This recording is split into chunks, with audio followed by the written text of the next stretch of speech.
आपको पहले भी मैंने बताया कि यहाँ नैतिक बल और धन बल की लड़ाई है। तो पूर्व में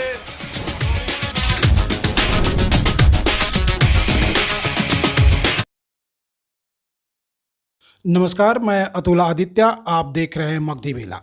आज मैं कल्याणपुर पंचायत मुखिया प्रत्याशी राजकिशोर जी से बात करने के लिए उनके आवास पे आया था, जहां उन्होंने सारे मीडिया कर्मियों के सवालों को बहुत ही बेबाकी से जवाब दिया है। इन सवाल जवाब का जो सिलसिला चला, उसमें आप भी शरीक होइए और सुनिए कि उन्होंने जनता के लिए और अपनी जीत के लिए क्या कहा है और किस तरह से वो अपनी जीत के प्रति पूरी तरह से युवा आश्वस्त है। यशस्वी प्रत्याशी राजकिशोर सिंह, और उनसे हम जानना चाहेंगे कि पंचायती राज का क्या हाल है और आगामी चुनाव जो अभी आन पड़ी है उस चुनाव में इनकी क्या रणनीति होगी और किस रणनीति से ये चुनाव लड़ रहे हैं। तो अब हमारी बात हो रही है और हम जानना चाहेंगे। अपना परिचय देंगे सर? नमस्कार। पहले आपके श्रोताओं को मेरा नमस्कार। मेरा नाम राजकिशोर सिंह हुआ जी। मैं यहाँ से पूर्व में भी मेरे परिवार से 2 बार नेतृत्व इस पंचायत का मुखिया के पद पर कर चुके हैं। अभी फिलहाल मुझे हारने के बाद मुखिया दूसरे जगह के जीते हुए हैं। उनका हाल तो पंचायत में आप देख ही रहे हैं। अभी तत्काल मुझे जो जानकारी हुई है कि 2 प्रत्याशी हमारे पंचायत में हमारे अगेंस्ट में चुनाव लड़ने के लिए आए हैं। एक वर्तमान मुखिया हैं और एक पैक्स के अध्यक्ष हैं। ये दोनों ही 10-10 साल से दोनों पद पर नेतृत्व कर चुके हैं। लेकिन विकास उसके बावजूद भी आपके नज़र में नहीं है। विकास यहाँ के किसानों का बदहाली, कमीशन खोरी, इंदिरा आवास में लूट, पीसीसी ढलाई में लूट, नल जल योजना की बदहाली, सारी स्थिति यहाँ बहुत बड़ी भ्रष्टाचार 10 साल में हुआ है।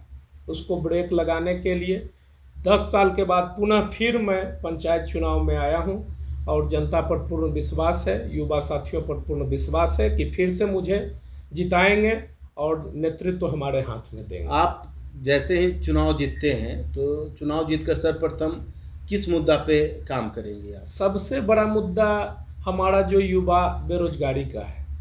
हमारे बगल में एनटीपीसी संस्थान है, हमारे बगल में बहुत सारे संस्थान हैं जिसमें कि यहाँ के युवाओं का लेबर में जो स्किल्ड लेबर हैं, जो पढ़े लिखे व्यक्ति हैं, उनको भी मजदूरी लेबर क्लास में जाके करना पड़ रहा है कुछ दबंगों के हाथों। और यहाँ के मुहदबू मुखिया, यहाँ के मुहदबू जनप्रतिनिधि द्वारा कुछ नहीं विकास किया जा रहा है। हमारे यहाँ सारा भ्रष्टाचार में लिप्त हैं। मुखिया जी इंदिरा आवास में लिप्त हैं, पैक्स अध्यक्ष कमीशन खोरी और क्या बोलता है थी में लिप्त हैं। तो हम जनता से मांग करेंगे कि हमको एक बार फिर से पुनः, मैं 2 बार आपका नेतृत्व इस पंचायत का कर चुका हूं, फिर एक बार हमें मौका दें ताकि हम इस पंचायत को कुछ भ्रष्टाचार से दूर करने में आपके पंचायत में पहले भी वर्तमान मुखिया भी ताल ठोक रहे हैं और उनके द्वारा यह कहा जाता है कि हम पूर्ण रूपेण अच्छे से तरीके से काम किए हैं। तो कहीं ना कहीं आपको ऐसा नहीं लगता है कि बड़ी चुनौती आपको मिल सकती है? देखिए, मेरे लिए कोई चुनौती नहीं है। 10 साल मैं भी इस पंचायत का नेतृत्व किया हूँ और वोट से जीत के आया हूँ। ऐसा नहीं है। हमारे यहाँ जो भी लड़ाई है धन बल की लड़ाई है जी। मैं नैतिक बल पर ही विश्वास करता हूँ। हमारे एक मुखिया 10 साल से जो प्रेजेंट हैं वो लूट के धन बल की धमकी दे रहे हैं। एक हमारे गांव में विकास की बात कर रहे हैं, उनके अथी में नहीं जाना चाहता हूं कि वो कितने बड़े पद लेकर मेरे गांव में, यह कल्याणपुर पंचायत अथमल गोला प्रखंड की राजनीति की भूमि है। यहाँ यह हमारा जो पंचायत है, यहाँ से 2-2 बार कैबिनेट मिनिस्टर और एक सांसद बनाने का काम किया है। और उसके बाद भी यह पंचायत गरीबी, क्या बोलता, भ्रष्टाचार में लिप्त है। तो इससे बड़ा दुर्भाग्य क्या होगा। और जो आज मुखिया का ख्वाब देख रहे हैं, उनके परिवार से कैबिनेट मिनिस्टर रह चुके हैं। उन्होंने जब विकास नहीं कर पाया तो अब मुखिया रह के क्या विकास करेंगे, ये तो जनता बताएगी। और जनता के बीच जा रहे हैं। साथ किन तरह के लोगों का सहयोग विशेष रूप में है जिनके बलबूते चुनाव लड़ रहे हैं? हमारे साथ सर्व जात का सहयोग है। हम युवाओं का नेता हैं। हम अभी एक्टिव राजनीति करते हैं। जदयू के लिए काम किए हैं। जदयू में युवाओं को जोड़ने का यहाँ काम किया था। वो तो पार्टी बेसिस की बात है, उसको हटा दीजिए। लेकिन यहाँ के युवा हमको आइकॉन मानते हैं। तब हमको यहाँ वोट देते हैं। यानी कि जो आप पंचायत चुनाव में लड़ रहे हैं चुनाव, इसमें आपका प्रेरणा के लिए और आपको उत्साही करने वाले युवा हैं। देखिए, मेरे साथ सभी, क्या मैं पहले भी बोला कि मेरे साथ सभी जाति वर्ग के लोग हैं, विशेषकर युवा हैं, जिनमें हम कुछ करने के लिए, जिनके लिए कुछ सोचने के लिए हम में है कि वो कैसे आगे बढ़ें। आज हम युवा हैं, आज आगे बढ़ने की बात कर रहे हैं। बाकी तो 2 लोग हैं 10 साल से पंचायत का नेतृत्व वर्तमान मुखिया कर ही रहे हैं। इंदिरा आवास किनको दिए, किनसे 25,000 कमीशन लिए, वो उनका हिसाब जनता करेगी। आप जब चुनाव जैसे ही जीतते हैं तो किन विशेष मुद्दा पे आपका मुख्य क्या मुद्दा होगा? मेरा सबसे मुख्य मुद्दा यहाँ होगा बेरोजगारी पर। बेरोजगारी। मेरा मुद्दा होगा यहाँ खेल में बढ़ावा मिले।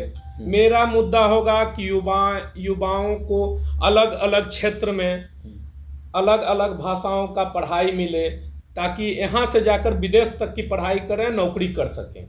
अभी जो हाल हो रहा है, किसान अपना परिवार को खेत बेच के इंजीनियर बना रहे हैं, उस तरह का व्यवस्था नहीं हो पा रहा है। इंजीनियर लोग स्किल्ड लेबर के पद पर काम कर रहे हैं। तो हम चाहेंगे कि यहाँ का शिक्षा संस्थान को सुधारें, उसको नया दिशा देने के लिए काम करें, उसको नया के लिए प्रखंड में लड़ें। आपको कहीं ना कहीं ऐसा नहीं लगता है कि अगर करप्शन है आपके अनुसार, यहाँ पे घूसखोरी है, तो इतने वर्षों से इस तरह का काम चलता आया है, तो अचानक जब आप सत्ता में आएंगे तो आपके सामने कैसी स्थिति होगी?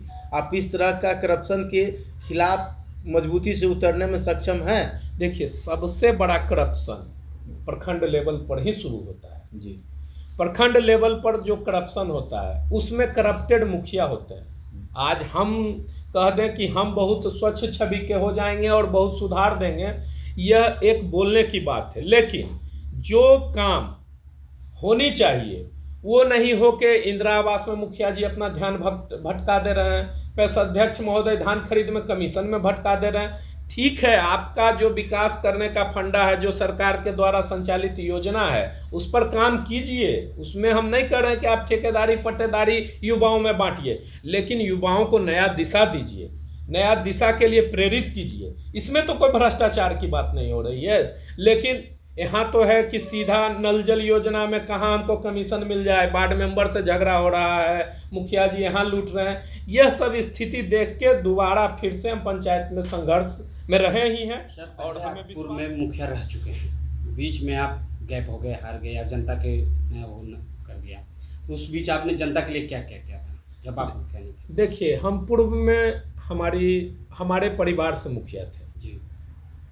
हमारे परिवार से मुखिया थे। इस गांव में जितनी, आज घूम लीजिए इस पंचायत में, जितनी भी पीसीसी ढलाई, नली गली, मुख्यमंत्री जी का 7 निश्चय योजना अब लागू हुआ, लेकिन मैं यह योजना 10 वर्ष पूर्व ही कर चुका हूँ।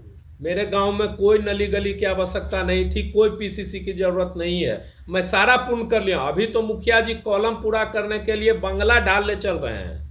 पीसीसी वो 7 निश्चय योजना का लूट करवाए हैं। हमने पूर्व में भी यहाँ जितनी, उस समय तो कम योजना होती थी, मनरेगा के तहत, फलना के तहत जो भी रोजगार देने की आया दिया। मेरे पंचायत में एक गांव जमालपुर बड़हिया है, मैं उस गांव में दावा करता हूं कि जितना इंदिरा आवास मैं 1 साल में, मुख्यमंत्री इंदिरा आवास योजना के नाम से योजना लाकर 1 साल में 50 योजना एक गांव में लागू कराया, आज तक किसी मुखिया ने नहीं कराया है। तो हम तो यही कहेंगे जनता में, आप लोग के चैनल के माध्यम से कहेंगे, अपील करते हैं कि एक बार मौका हमें दीजिए, ताकि हम, अगर कुछ मेरे मन में कसक है उसको पूरा करें। क्या मानते हैं उसको? देखिए, पूर्व में हार का कारण मेरा सिंपल सा बात है, पूरा पंचायत की जनता जानती है। आपको पहले भी मैंने बताया कि यहाँ नैतिक बल और धन बल की लड़ाई है। तो पूर्व में हमारे अगेंस्ट में एक ऐसे कैंडिडेट आए जो उस समय वर्तमान में एमएलसी थे, उनके भतीजा चुनाव लड़े, तो उनकी कद हमारे सामने बहुत बड़ी थी और उन्होंने अपना पद का, वो एमएलसी पद का या थी का दुरुपयोग कर हमको हराया गया। हमें जनता कभी नहीं हराया है, जनता आज भी हमसे प्यार करती है और आज तक माइंडेड जो भी हो हमको देते आई है। ऐसा नहीं कि मेरा जमानत जब्त हो गया और हम हार गए। हार का मुख्य कारण हुआ, और वो लोग ही, विशेष करके वही लोग विकास की बात करते हैं। तो कैसा विकास भैया, जब आपने कैबिनेट मिनिस्टर रहते हुए आपके परिवार से विकास नहीं हो पाया, तो ये मुखिया रह के आप विकास कर दीजिएगा, ये तो हंसी के पात्र की बात है।